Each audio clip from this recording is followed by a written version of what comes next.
Sabe quando você tem uma boa ideia para a história dentro de você, dentro da sua cabeça, e quanto mais você pensa nela, quanto mais você desenvolve essa ideia, mais as pecinhas que moldam, né, que completam, né, se parecem com um quebra-cabeça sem borda, um quebra-cabeça sem aqueles desenhozinhos que te mostram naquela gama de peças qual que é a próxima que você deve buscar para encaixar ali, e ir encaixando e ir montando e assim por diante, até você finalmente ter o quebra-cabeça finalizado, ter a história finalizada. E aí você tenta continuar buscando essas peças, você tenta começar, só que a bagunça de cena, os diálogos soltos, a sensação de que tudo pode desandar em algum momento, que você vai esquecer o que você tem que escrever, que você não vai ter ideia para todas essas cenas que você precisa para fazer disso o enredo de um livro. E isso te trava. Eu já vi isso acontecer muitas vezes, com autoras incríveis, com autoras com ideias brilhantes, que só precisavam de uma coisa, uma bússola, um norte. E é isso que eu quero te dar hoje, é isso que eu quero ser para você, é isso que eu quero que esse canal, na verdade, ele seja.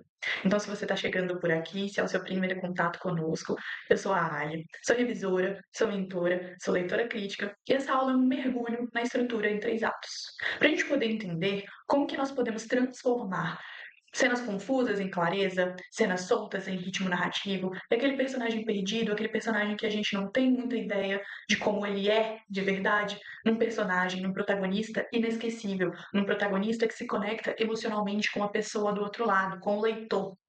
Então, nosso objetivo aqui não é sobre seguir fórmula, é sobre entender o que que faz uma história pulsar, o que que faz uma história ela se conectar com o leitor, ela ressoar no leitor.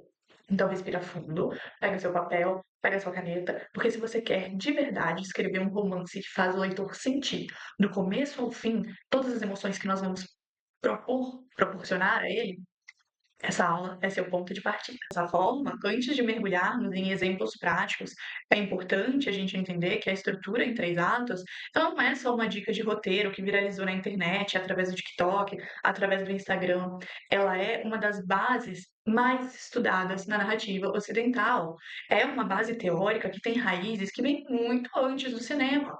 Por quê? A ideia de dividir as histórias em começo, em meio e em fim foi sistematizada há mais de 2000 anos por Aristóteles, lá em Poética, onde ele explica para gente que toda boa narrativa ela precisa ter uma introdução, ela precisa ter um desenvolvimento, ela precisa ter uma conclusão. De quê? A fim de criar sentido, a fim de criar impacto emocional no público, impacto emocional na pessoa que está atrás da obra, no autor. Então, com o tempo, vários autores e estudiosos foram adaptando esses princípios, a gente poder entender de diferentes formas que nós podemos contar histórias. Principalmente lá no cinema, principalmente aqui lá na literatura. E aí, os mais conhecidos vão ser quem? Sid Field, que popularizou essa estrutura em 3 atos lá dentro de Hollywood, com o livro Screenplay, que ele lançou em 1979, se não estou enganada, onde ele mostra que dividir esses 3 atos em pontos de viradas específicos é o melhor jeito de você ter uma boa história contada. A gente tem também o Robert McKee, que é o autor de Story, onde ele aprofunda que, na verdade, a gente precisa unir a esses 3 atos a jornada emocional e o arco do personagem. Dentro dessa estrutura, para a gente ter também boa história contada. E mais além ainda, foi o Gustavo Kuitag, que lá no século XIX criou a pirâmide dramática, onde ele detalha nessa pirâmide os estágios do enredo: exposição, aumento de ação, clímax, queda de ação, resolução. Então, embora aí a estrutura de 3 atos ela tenha ganhado força com os roteiros de cinema, com os roteiros de Hollywood, e isso se deu porque dentro da tela, né, o nosso tempo ele é limitado. A gente tem aí filmes de 1 hora, filme de no máximo 2 horas, 2 horas e meia, né? Que são até então a gente tem mais filmes com um tempo de tela maior, mas antigamente existia esse tempo limitado. Esse tempo limitado exigia o quê? Histórias que fossem mais objetivas. E a estrutura de 3 atos se encaixava perfeitamente nisso, e se encaixa também perfeitamente nos romances, porque ela ajuda a fazer o quê? Ela ajuda a manter a progressão emocional dos protagonistas, mas principalmente prender a atenção do leitor, mesmo em narrativas mais longas. E aí, os autores de romance começaram a utilizar os 3 atos. Os teóricos da literatura, do romance, começaram a utilizar as bases, teóricas das estruturas de 3 atos, para a gente garantir o quê? Para garantir que cada etapa da história vai cumprir o seu papel, vai apresentar os personagens, vai apresentar o conflito, vai aprofundar as tensões, vai resolver tudo num inteirinho, num clímax satisfatório. E aí, para não ser só mais um vídeo que você assiste e pensa assim: "Ah, tá bom, mas o que que eu faço com esse monte de teoria?", né. A gente vai aplicar essa estrutura em uma história que você provavelmente conhece e eu torço para que ame também, assim como eu, que é o Diário da Princesa. Lembra do filme com Anne Hathaway? Que deriva do livro da Meg Cabot? Então, assim, a gente vai conseguir ver cada ato ganhando vida dentro de uma narrativa real, porque só assim a gente vai conseguir entender de verdade, passar do conceito de que a gente usa a estrutura de 3 atos para planejar o nosso romance, enquanto autoras independentes aí que estão começando ou não a carreira. Então, agora a gente já sabe que a estrutura de 3 atos ela é um modelo clássico de construção de narrativa que divide a nossa história, que divide o nosso enredo em 3 partes principais: início, meio e fim, que correspondem a ato um, ato 2 e ato 3. Essa estrutura, ela funciona como um esqueleto narrativo. Por quê? Porque ela organiza os eventos, os pontos-chave ali da nossa trama, para gerar envolvimento emocional, para gerar crescimento dos personagens e, principalmente, para gerar uma progressão lógica, uma progressão satisfatória do enredo que a gente está querendo criar. Então, o que isso quer dizer de verdade? Primeiro, que a estrutura ela é sobre transformação, ela não é sobre eventos. Se estrutura, se enredo de romance fosse sobre eventos, a gente não estaria fazendo literatura, a gente estaria fazendo livros de história. Mas aqui a gente está fazendo literatura, a gente está criando romances, a gente está trabalhando com ficção. Então a minha estrutura ela vai ser sobre a transformação de alguém. O que significa que cada ato não é só uma parte da história que eu tenho que contar. Cada ato é um estágio emocional que narra a jornada do meu protagonista.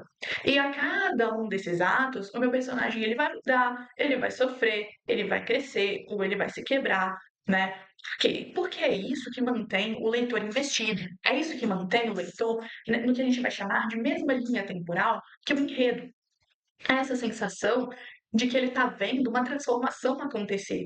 E é manter o leitor nessa mesma linha temporal que faz a gente ter a sensação, quando está lendo ou quando termina um livro, de que a gente não viu a hora passar.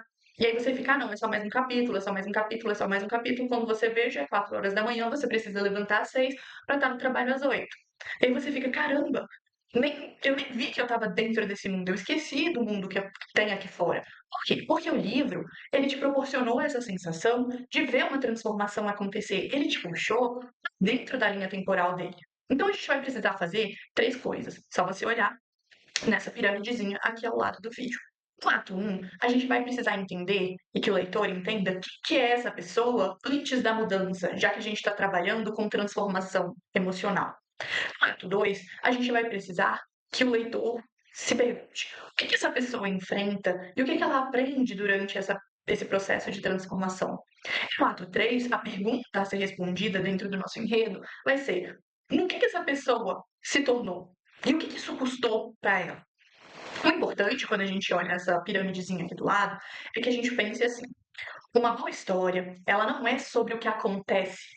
Uma boa história, ela é sobre quem se transforma, como essa pessoa se transforma diante do que acontece. Grava isso muito bem na sua cabeça. Literatura é a história de alguém. Ficção, romance é a história de alguém. Então, é imprescindível você ter em mente que cada ato ele vai ter essa função emocional na jornada do leitor. A estrutura, ela vai servir tanto para organizar os eventos da trama, quanto para guiar as emoções de quem está lendo, da pessoa do outro lado. Porque cada ato vai ter o objetivo de provocar uma emoção diferente. Por exemplo, o meu ato 1, ele vai fazer vez de apresentação. Por quê? Ele vai trabalhar com segurança e com a curiosidade do leitor. Por quê? O leitor ele se sente confortável no mundo da história, mas ele já quer saber o que está por vir. É aí que entra o meu ato 2. onde eu vou trabalhar com via de confronto. Por quê? Eu vou segurar, perdão, o leitor pela atenção e pela empatia. Então, a cada obstáculo, o leitor ele se conecta mais com o meu protagonista, o leitor ele começa a torcer mais por esse protagonista. Até que eu chego no meu ato 3, onde eu vou trabalhar vias de resoluções, onde eu vou segurar o leitor pela catarse, pela satisfação. E o meu leitor ele vai sentir que valeu a pena ele chegar até aqui, até o final desse livro, porque a jornada que eu propus, que eu prometi lá na sinopse, ela teve um fim coerente, ela teve um fim emocionalmente recompensador. Valeu o tempo que ele investiu no nosso livro. Então, a gente precisa, obrigatoriamente, pensar nos 3 atos como marcos de decisão. Então, a cada transição de ato, vai existir uma escolha ativa para esse meu protagonista fazer. Do ato 1 para o ato 2, por exemplo, o meu personagem ele vai deixar de ser alguém passivo, ele vai aceitar entrar nessa jornada de transformação. Do meu ato 2 para o meu ato 3, ele vai encarar uma crise profunda e ele vai precisar escolher quem que ele vai ser dali para frente. Porque quando chegar ao final do meu ato 3, ele vai fazer a escolha transformadora que define o fim dessa jornada. E que escolha transformadora é essa? Aquela que eu prometi lá na sinopse. Então, o modelo de estrutura de 3 atos mostra pra gente que ele por si só funciona para qualquer gênero. Ele vai bem do romance ao suspense, ele vai bem da comédia ao drama, ele vai bem em todos esses contínuos porque respeita a lógica emocional da experiência humana. E poxa, por que essa lógica emocional da experiência humana, ela é importante para romances? Porque quando eu tô falando de romance, a transformação central, ela é emocional. Lembra que eu te falei que a literatura ela é sobre a história de alguém, ela é sobre sempre alguém. Então a transformação vai ser sempre emocional. A gente vai ter no romance alguém que não sabia amar e aprendeu a amar, alguém que tem medo de intimidade e no final se permitiu sentir, alguém que se escondia, né, tinha medo de ser visto e ao final passou pela transformação de escolher ser visto. Por isso que a gente precisa obrigatoriamente entender como e quando essa transformação vai acontecer. É entender esse como e esse quando que vai fazer o nosso romance deixar de ser só um enredo fofo e passar a ser um livro memorável. Um livro que quando alguém virar e falar assim, eu queria tanto ler um livro assim do não sei o que, do não sei o que, e o leitor vai falar, pois eu tenho aqui a indicação para você. Esse daqui é o meu livro preferido. Esse daqui está entre os meus top 5, meu top 10.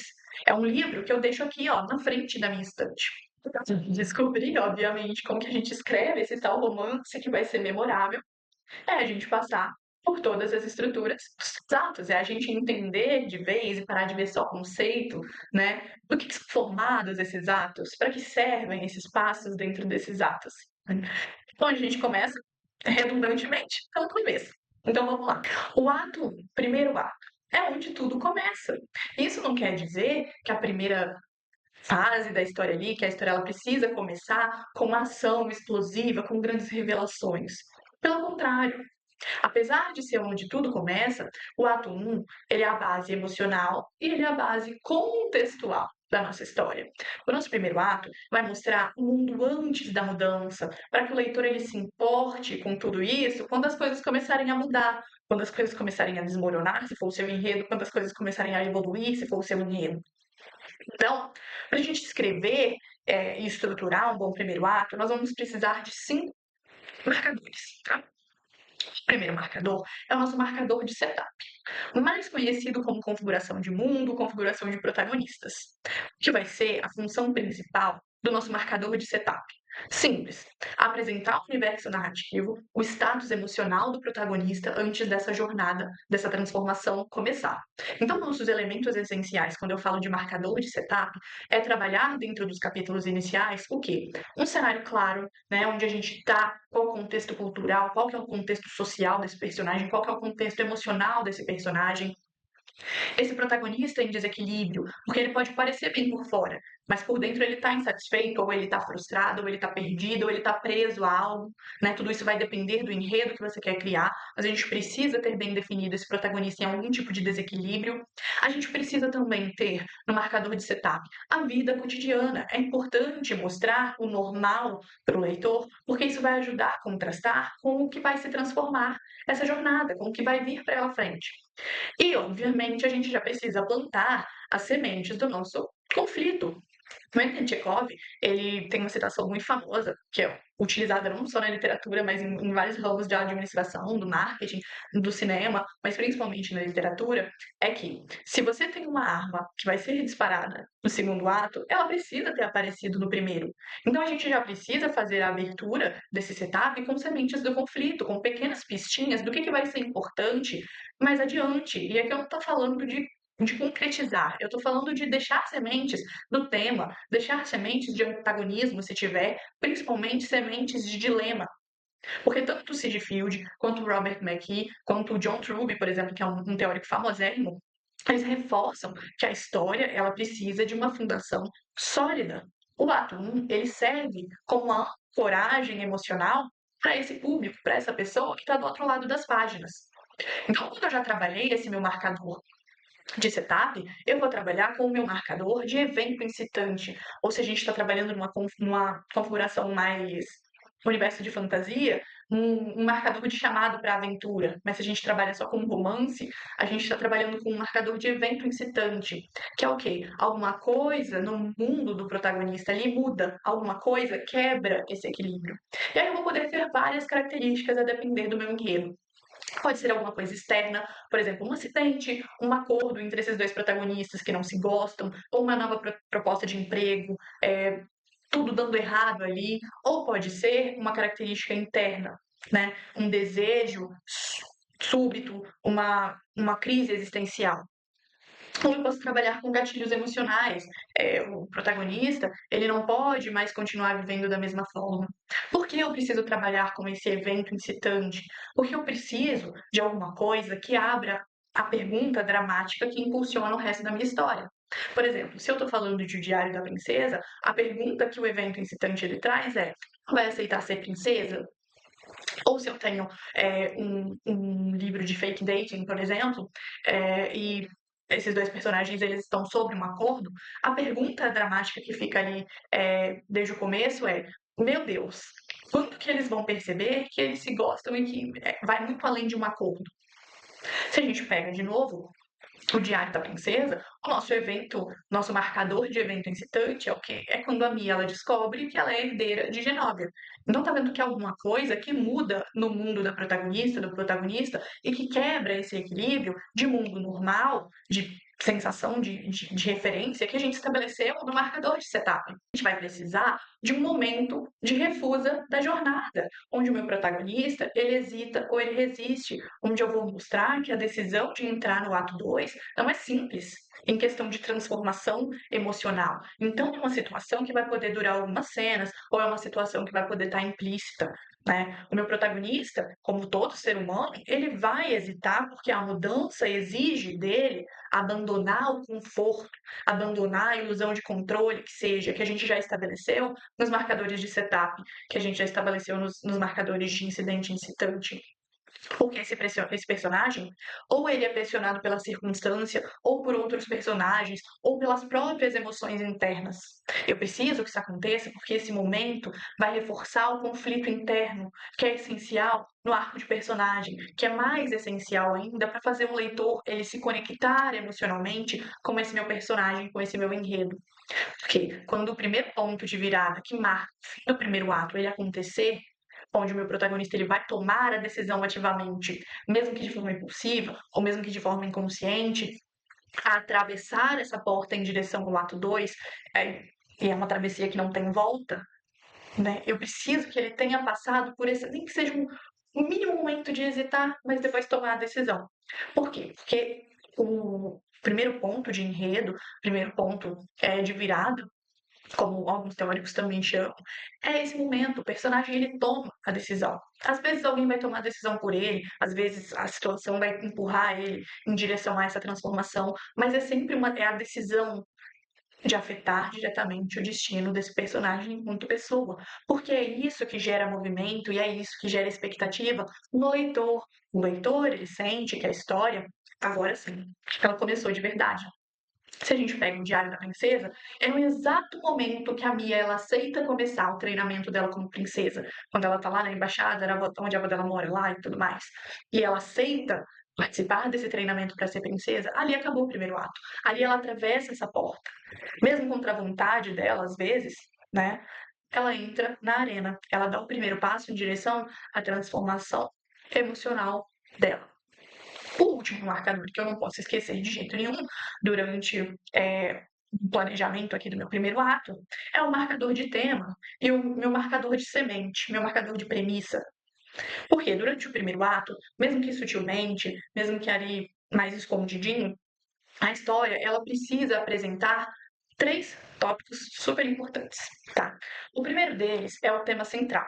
A história ela vai ser sobre autenticidade, ela vai ser sobre coragem, ela vai ser sobre amor, ela vai ser sobre perdão, ela vai ser sobre pertencimento. Qual que é o tema aqui desse enredo? Depois, qual que é a grande questão moral, se literatura é sobre a história de alguém, ou a grande questão emocional que o meu protagonista ele vai enfrentar? Principalmente, quais são os indícios de como que isso vai dialogar com os eventos futuros, com setup de trama, com personagens secundários, com simbologias, com dilemas pelos quais esse personagem vai passar agora que ele está no ato 2, e como que isso vai levar ele para o terceiro ato. Eu preciso que esses marcadores de tempo, esses marcadores de premissa, estejam subentendidos ali, que é como o Anton Chekhov já disse, se você vai disparar uma arma no segundo ato, o Jesus Cristo não tem que ter aparecido no primeiro ato, senão de onde essa arma veio. Então, se o ato 1 é a preparação para a jornada e o ato 3 é a resolução, o ato 2 é a transformação em si. Ele ocupa a maior parte do livro, a maior parte do filme, se a gente estiver trabalhando com cinematografia. E geralmente, não é uma regra, ele vai ocupar cerca de 50% dessa estrutura. Por quê? Porque é aqui que o personagem ele se perde para poder se encontrar. Por isso que o ato 2 é a casa da transformação. O que parecia simples no início, no nosso primeiro ato, agora vai se complicar. Então, os conflitos, eles vão ganhar camadas, as relações vão ganhar nuances, as intenções, elas vão ganhar consequências. Quando a gente está falando de romance, esse é o território onde a nossa história, ela ganha alma. É onde os personagens, eles se aproximam, onde eles brigam se eles tiverem que brigar, onde eles se enfrentam se eles tiverem que se enfrentar, onde eles se entendem se eles tiverem que se entender, onde eles se distanciam se eles tiverem que se distanciar e, obviamente, onde eles se atraem. Tudo isso enquanto o mundo ao redor parece exigir cada vez mais desses dois protagonistas. Então, o nosso primeiro marcador aqui vai ser a promessa da premissa. Porque esse trecho do segundo ato vai entregar exatamente o que o leitor veio buscar, porque ele veio buscar alguma coisa. Sabe aquela ideia central que a gente convenceu alguém a ler lá na sinopse? Abrir o nosso livro, comprar a história, investir todo o tempo dela aqui nas nossas páginas? É aqui que eu tenho que colocar isso em prática. É nesse lugar aqui. Então, se você prometeu uma comédia romântica entre colegas de trabalho que se odeiam, é aqui que a gente vai ver os dois tendo que colaborar em projetos. É aqui que a gente vai ver os dois discutindo por café. É aqui que a gente vai ver os dois se cutucando em reuniões, brigando por e-mail e, claro, deixando escapar aqueles olhares que obviamente negam, né? Que eles estão mais sentindo algo um pelo outro. Ou se o meu trope é fake dating, é aqui que vão surgir os jantares constrangedores com as famílias, os beijos ensaiados que na maioria das vezes confundem ali os sentimentos, aqueles toques que não deveriam significar nada, mas pelo amor de Deus significam tudo, né? Essa é a parte que costuma ser divertida. Que também é a parte que eu vou começar a trabalhar rachaduras emocionais dos personagens. Sabe o filme A Proposta, da Sandra Bullock com Ryan Reynolds? Depois ali do acordo de casamento falso entre a Margaret e o Andrew, eles viajam para casa da família dele, né? A partir daí, tudo que a premissa prometeu lá na sinopse, ela começa a acontecer. Eles fingem que eles são um casal, eles enfrentam situações familiares constrangedoras, eles começam a se conhecer de verdade para além daquela relação ali falsa, para além daquela relação que antes era só de trabalho. O meu segundo marcador é o marcador de subida e de descida. É o marcador de complicações começando a acontecer. Porque o segundo ato, ele é completamente uma montanha-russa emocional. Porque os meus personagens, eles vão tentando se adaptar a esse novo mundo, só que a cada avanço alguma coisa dá errada. A cada revelação surge um novo obstáculo. Ou, dependendo do enredo, eles ganham pequenas vitórias, um beijo roubado, um momento de conexão. Mas logo mais adiante ali, eles vão perder a confiança, eles vão perder a estabilidade, eles vão perder algum tipo de segurança. E é essa alternância de tensão que vai servir para a gente afastar a linearidade, as partes flácidas do nosso enredo. Por quê? Porque aqui o personagem ele ainda está tentando manter o controle da situação, só que ele já não é quem ele era lá no início. E também, obviamente, ele ainda não está pronto para se entregar totalmente a essa mudança. Se a gente pega um outro exemplo para você entender isso de forma mais fácil, lá com Para Todos os Garotos que Eu Já Amei, o Aladdin e o Peter Kavinsky, Kavinsky, eles fazem um contrato de relacionamento falso lá, né? Eles entram num fake dating e começam a se aproximar. A gente vai ter cenas fofas, só que aos poucos ela vai começar a ter sentimentos reais. E é isso que ameaça tudo. Isso tudo vai fazer transição para o meu terceiro marcador, que é o ponto médio, que é aquele momento que o mundo vira de avesso. O ponto médio é praticamente o nosso centro estrutural e emocional da história.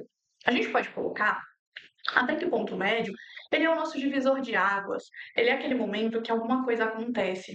E aí, dependendo do enredo, vai ser uma revelação, vai ser um evento inesperado, vai ser uma mudança de percepção. Alguém percebe que está apaixonado, às vezes alguém faz uma revelação onde um diz eu te amo para o outro, ou eles se beijam ali, dependendo do enredo, e decidem assumir esse relacionamento, né, e tudo mais.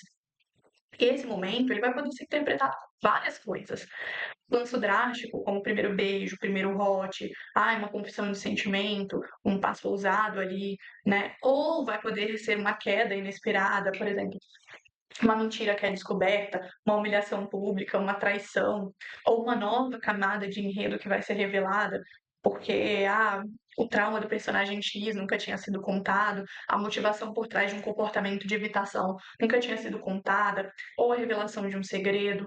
Todas essas situações que vão poder ser interpretadas como todos esses marcadores mudam não só a direção da história, mas a forma como que o nosso protagonista, a nossa protagonista, eles enxergam a si mesmos, o outro e o mundo. Se a gente pega de novo o Diário da Princesa, o ponto médio acontece quando a Mia ela é exposta publicamente. Lembra quando ela tá lá na praia com o Josh, naquele uns joguinhos que estão tendo, ela encontra a Lana e as amigas dela, ela entra numa barraca e aí as meninas tomam o roupeiro lá de se vestir, não é roupeiro que se chama, mas vamos ignorar.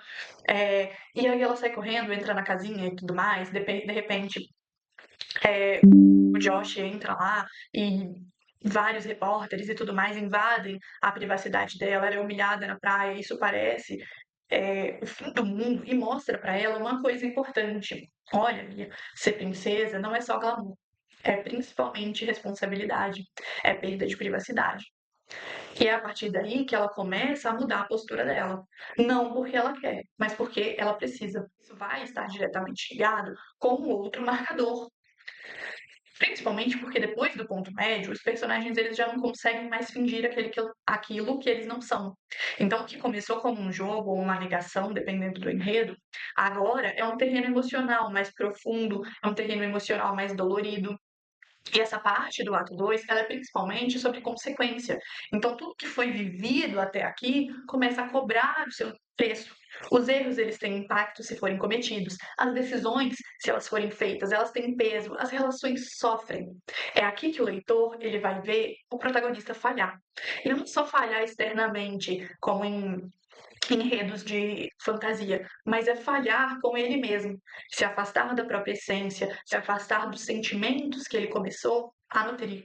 E nos romances, esse é principalmente o momento que o leitor ele começa a pensar.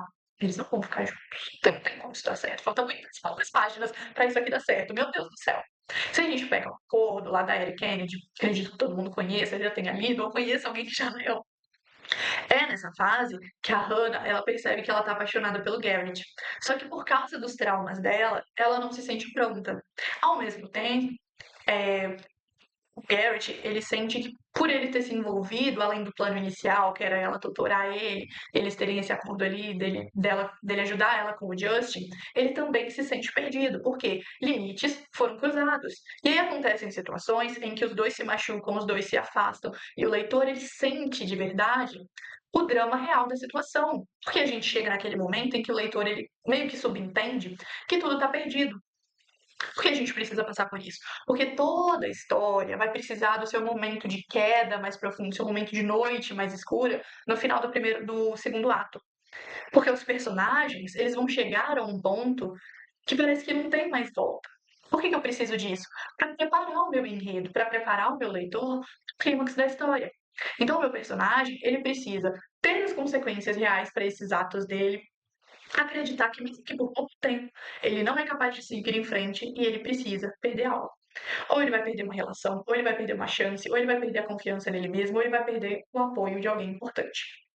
Se a gente pegar o maravilhoso 10 coisas que eu odeio em você, a Cat, ela descobre que o Patrick, ele foi pago, né, tem uma aposta lá, pra ele sair com ela, pro menino que eu esqueci o nome, sair com a Bianca.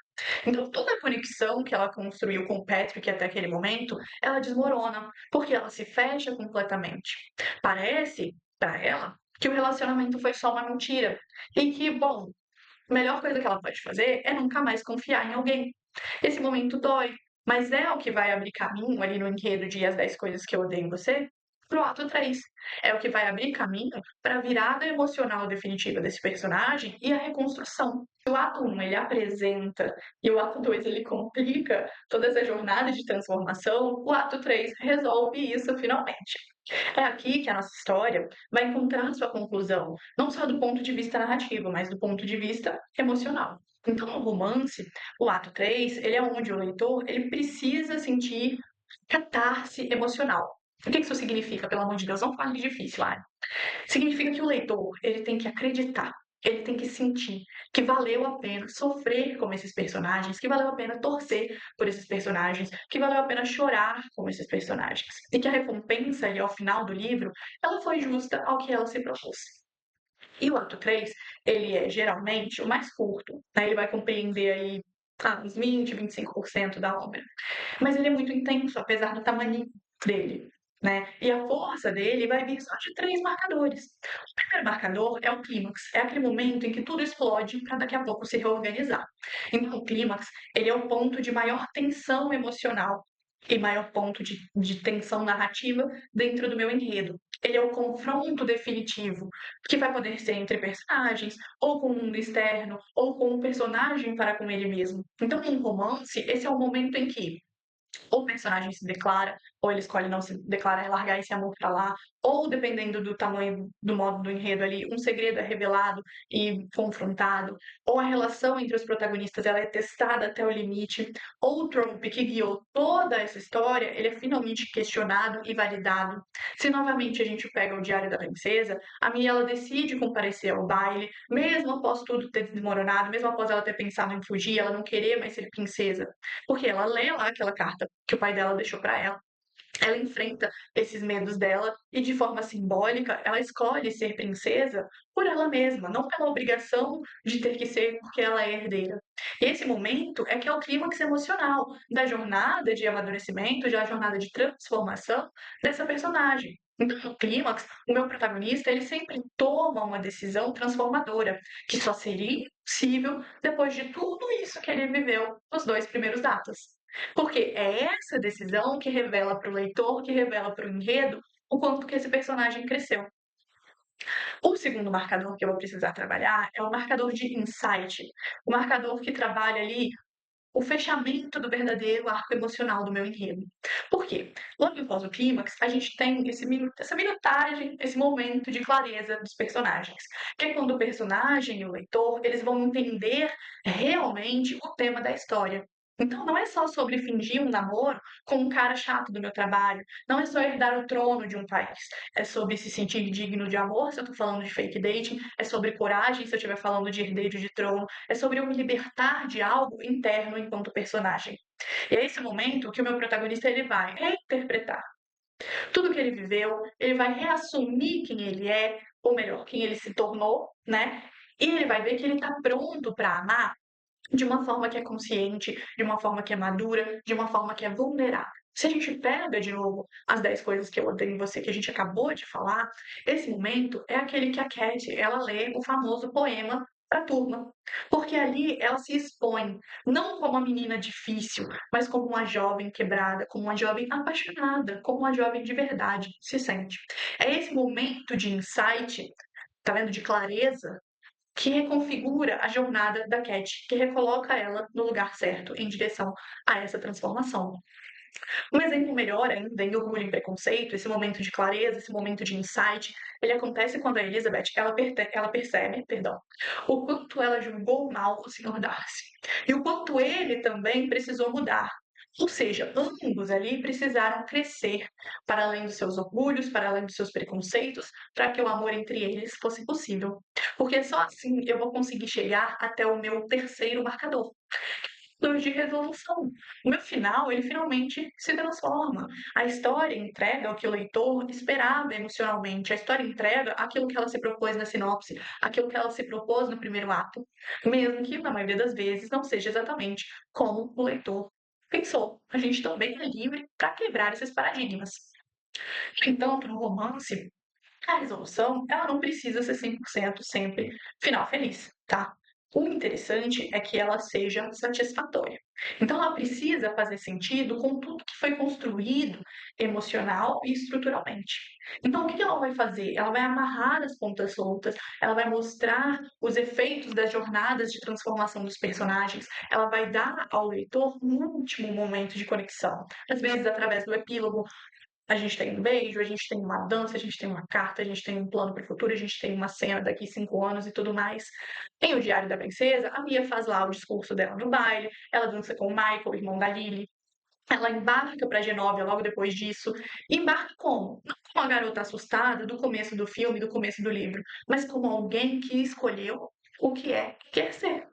Então o círculo se fecha, o tema ele vence. E isso significa o quê? Isso significa, preste bem atenção, por gentileza, que uma boa história ela fecha com coerência o tema que ela se propôs. Então, se no meu início, se na minha sinopse, eu mostrei que o personagem ele tem medo de ser visto e no final ele se mostra para essa pessoa, né? Se no início ele queria controle, mas no final ele aprende a se entregar, é o ato 3 que mostra isso. É o ato 3 que trabalha essa resposta emocional para o dilema que foi proposto lá no início. É aqui que eu faço o leitor ele pensar: poxa, é por isso que eu li esse livro. Era sobre isso aqui o tempo todo. Foi isso aqui que eu vim buscar e eu recebi. Então, não pode faltar, no meu ato 3, clímax emocional, narrativo, decisão ativa, esse momento de clareza, uma resolução satisfatória, um último gesto que demonstre a transformação e, claro, um fechamento de todas as subtramas importantes. O que a gente pode concluir, então, sobre a criação e desenvolvimento de enredos e dessa aula? A primeira coisa é que a estrutura de 3 atos, ela é uma das ferramentas mais fundamentais, uma das ferramentas mais versáteis quando a gente está falando de narrativa.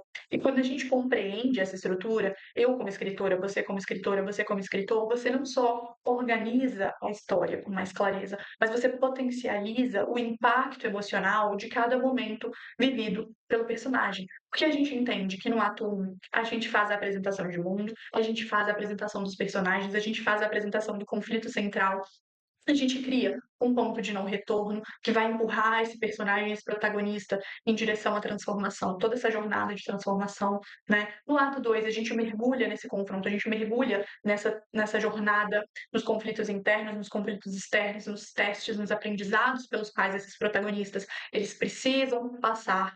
E, obviamente, é onde o nosso personagem ele se transforma, porque existe um pouquinho ali essa mudança.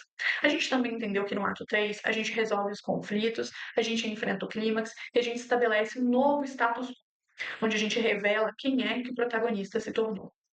Então, como a gente viu em todos os exemplos aqui, principalmente no Diário da Princesa, comédia leve, ela carrega todos esses elementos. Ah, é porque eu quero que o meu enredo ele seja levinho, que não tenha muitas reflexões e tudo mais, que seja de conforto. Mas mesmo a mais leve das histórias, elas carregam esses elementos. E o Diário da Princesa, você pode ver que é uma história tão tranquila, uma história tão adolescente, mas ela carrega uma protagonista que resiste à mudança. Ela carrega uma protagonista que enfrenta desafios internos, uma protagonista que quase desiste e que no fim ela cresce e ela se transforma. Então é mais do que um esquema fixo, é mais do que pontos a serem checados ali, é mais do que pontos que precisam ser completos. A estrutura de 3 atos, ela é um esqueleto flexível, ela vai te ajudar, ela vai me ajudar, ela vai nos ajudar a dar ritmo, a dar progressão, a dar profundidade emocional às histórias que a gente quer contar. E conhecer é dominar uma linguagem universal enquanto narrativa, enquanto enredo. E o mais importante, que eu espero que você tenha entendido, que eu tenha te ajudado a entender, é que toda boa estrutura está a serviço da emoção. Porque, lembra, literatura é sempre a história de alguém. E no fim, o que toca o leitor, o que toca o espectador, não é a forma da história, mas é a jornada humana que está contida nela. Eu de coração. Espero que você tenha entendido de uma vez por todas sobre estrutura de 3 atos, sobre todos os marcadores, os componentes que a compõem, e que tenha, claro, te dei vários insights para já aplicar no seu próximo romance, no seu romance atual, ou algum dia que você se sentir corajosa para escrever. Eu vou ficando por aqui, te vejo no nosso próximo vídeo. Até mais!